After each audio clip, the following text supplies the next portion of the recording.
আমাদের বিএনপির চেয়ারম্যান মহোদয় নির্বাচনের সময় একটা বড় সমাবেশে একজন লোককে ডেকে আনছিল যে বাবা আপনি একটু একটু আসেন দেখি, মুরব্বী দেখি।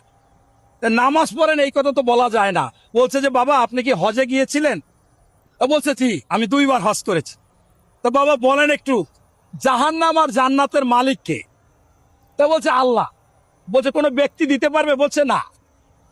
এর পরের দিনই দেখলাম একটা চাপাবাস রাশেদ প্রধান এই 17 বছরে জুলাই সহ একদিন আহত হয় নাই, গ্রেপ্তার হয় নাই, একটা মামলা নাই, লিয়াজো করে করে চলছে। ব্যারিস্টার ফুয়াদ, একটা মামলা নাই। এরপরে জামাতের আমির সহ সবাই বলল লন্ডন থেকে মুক্তি এসেছে। আপনারা বলেন, জাতির কাছে বলতে চাই, এই জাহান্নাম জান্নাতের মালিক যে আল্লাহ, এই জন্য হিন্দু বৌদ্ধ খ্রিস্টান ধর্ম মুসলমান শিশু পর্যন্ত জানে।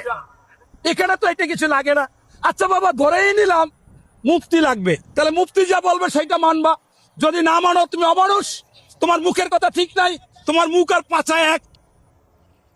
দেখলাম নির্বাচনের আগে প্রেস ক্লাবে 101 জন মুফতি, 101 জন আলেম, আবার তারা 101 জন খতিব, তারা সাংবাদিকদের সামনে স্বাক্ষর করলো যে জামাতকে যদি কেউ দাঁড়িপাল্লায় ভোট দেয় এটা দেওয়া হবে হারাম, এবং জামাত কোন মুসলমানের মধ্যে নাই, খারিজ হয়ে গেছে।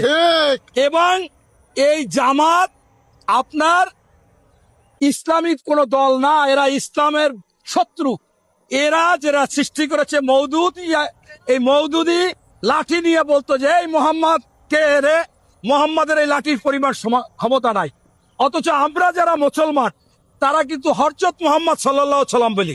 এমনকি এই জামাতও ব্যারিস্টার শিশির মণি নির্বাচনী এলাকায় যাই বলছে যে তোমাদের বিষ্ণু কৃষ্ণ যে কাজ করতো আমাদের মোহাম্মদও সেই কাজ করতো। নাউজুবিল্লাহ, আমাদের মোহাম্মদ কখনো পূজা করে নাই, আর বিষ্ণু কৃষ্ণ হজ আর নামাজ পড়ে না, পড়ছে না। অতএব এরা এই নবীকে ছোট করে সবসময় কথা বলে। তাই এরাই তো মুসলমান না, এরা কার জানাজা পড়াইবে? সেই মুফতিদের কথা যদি তারা বলছে, মুফতিরা যেটা বলবে সেটা সঠিক, তাইলে তাদের 101 জন মুফতি বলেছে, তাইলে তো এই জামাতেই তো মুসলমানের মধ্যে খারিজ হয়ে গেছে। তারা তো ভোট দিলে তাদের হারাম হয়ে যাবে, এদেরকে জানাজা পড়ানো তো দরকার নাই। আমার কথা হচ্ছে যে গতকালকে যারা সুন্নি, যারা প্রকৃত আলেম, তারা বলছে যে জামাতের কেউ যেন ওই জানাজায় না আসে, আমরা জানাজা পড়াবো, এবং ওরা আসলে জানাজা সহি হবে না। এবং সেইখানে তারা অনেকেই কালকে বিবৃতি দিয়েছেন, এবং ফজলুর রহমানের জানাজা নিয়ে তোমাদের এই কথা বলাই প্রমাণ করে তোমরা আসলে মুসলমান না, তোমরা মুসলমান না। কারণ আপনারা দেখেছেন যে লাশ উঠাইয়া কিভাবে পাইছে।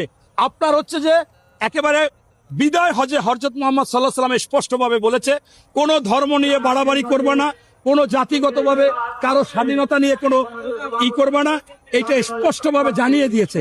সেইখানে তারা আজকে মাজারের যারা কাজ করে বা সেইখানে যায় মাজার জিয়ারত করে, সম্পূর্ণ এটা হযরত মুহাম্মদ সাল্লাল্লাহু আলাইহি ওয়াসাল্লাম বিদায় হজে বলে দিয়েছে কোনো কিছু বাড়াবাড়ি করা যাবে না। তুমি তোমারটা নিয়ে থাকো, দাওয়াত দাও, তারা আসলে আসবে, না আসলে না আসবে। কিন্তু একের পর এক এই সমস্ত অস্থিরতা তারাই করেছে। তাই তারা যদি বলে যে ফজলুর রহমান জানাজা হবে না, জানাজায় যাবে না, আরে ভাই তোমার যাইতে কার বলে? তোমার কার রোমায় যাইতে বলতেছে? তোমাদের তো আমরা যাইতে বলি নাই।